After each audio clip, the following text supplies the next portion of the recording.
नमस्कार मित्रांनो.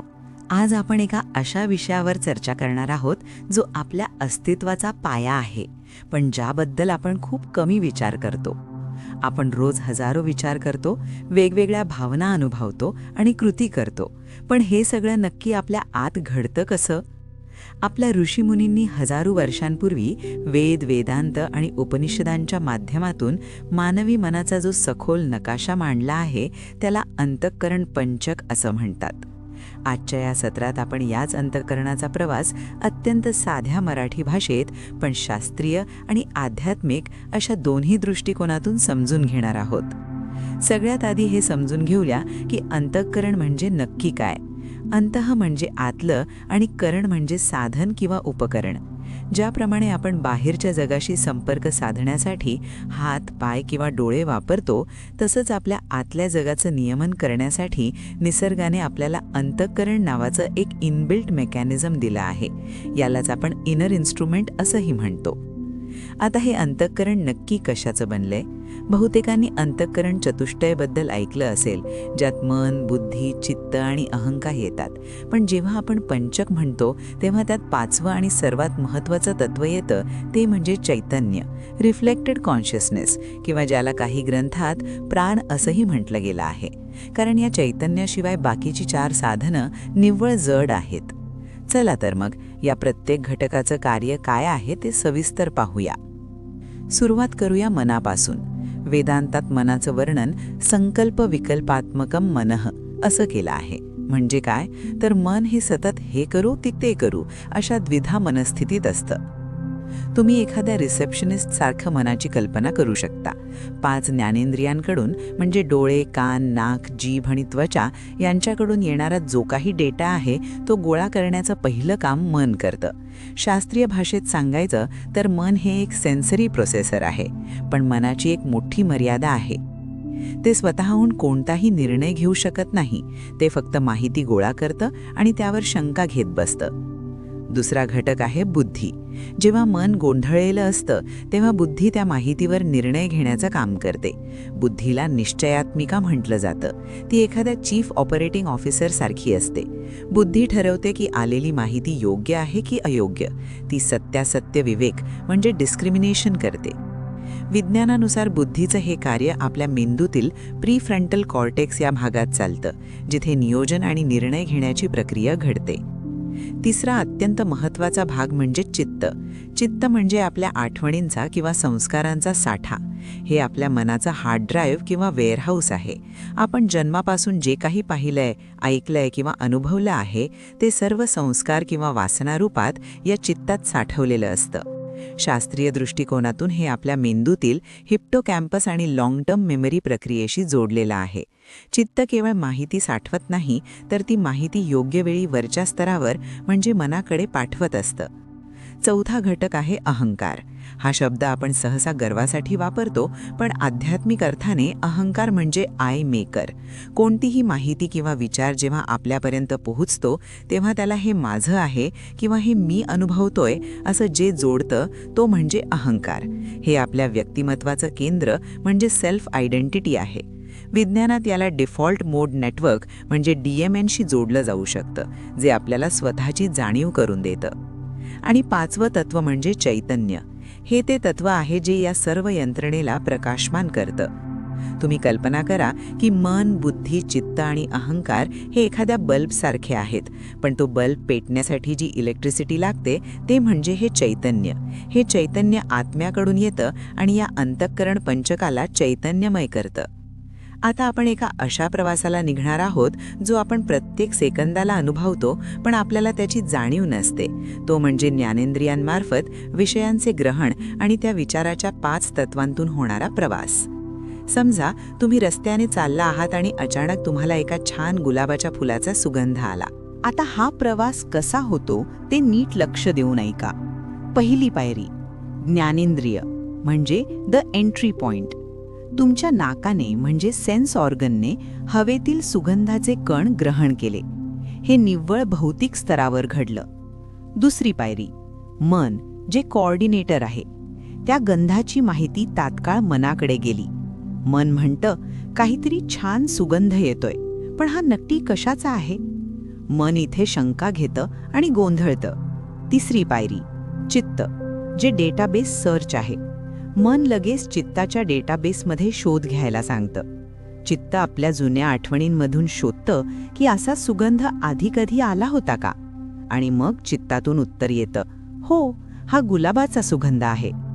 चौथी पायरी, अहंकार, म्हणजे आयडेंटिफिकेशन. जसं गुलाबाचं नाव समोर येतं, अहंकार त्यात उडी घेतो आणि म्हणतो, अरे वा, हा सुगंध मला खूप आवडतो. इथे त्या सुगंधाचा संबंध माझ्याशी जोडला जातो. पाचवी पायरी, बुद्धी. आता बुद्धी ठरवते की काय करायचं.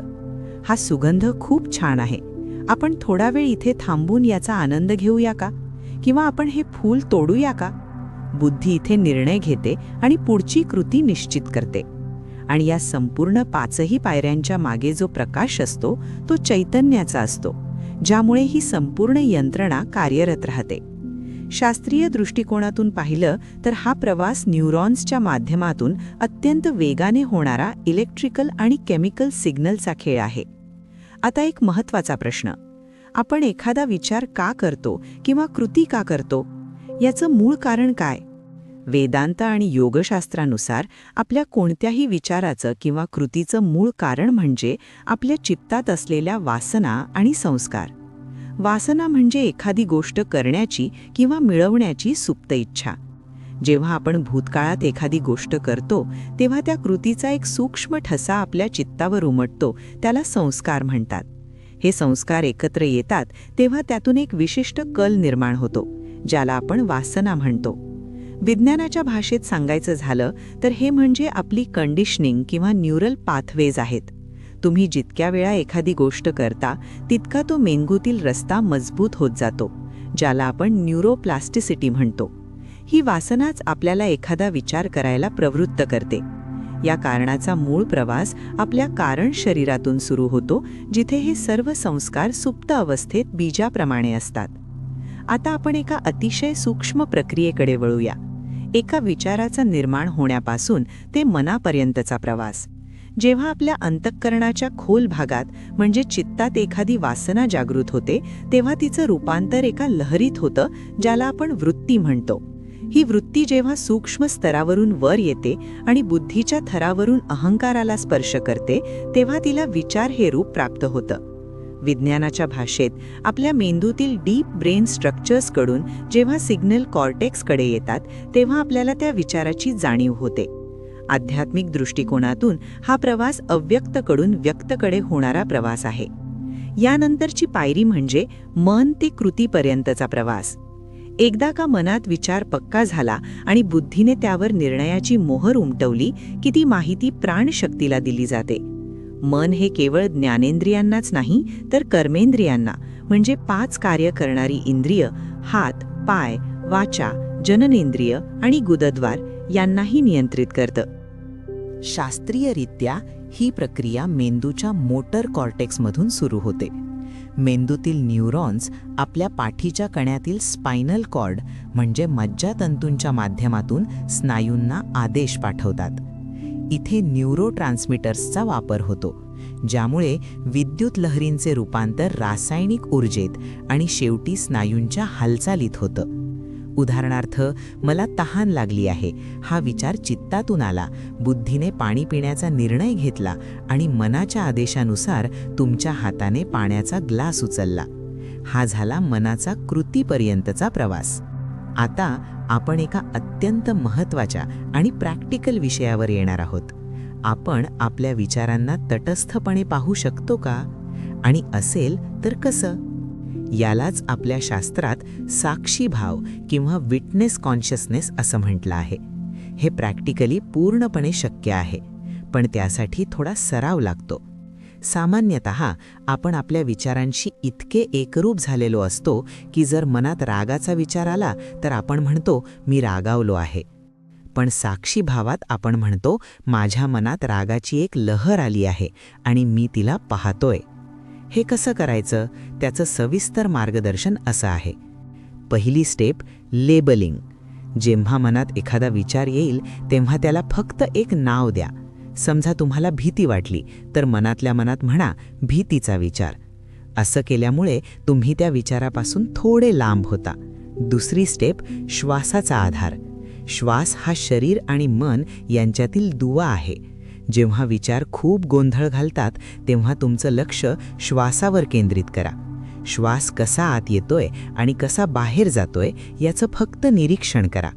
श्वास घेणारा आणि श्वासाकडे पाहणारा यांच्यात जे अंतर आहे तिथेच तुमचा साक्षी भाव लपलेला आहे. तिसरी स्टेप, आकाशाची कल्पना करा. तुमचं मन म्हणजे एक विशाल आकाश आहे आणि तुमचे विचार म्हणजे त्यातले ढग आहेत अशी कल्पना करा.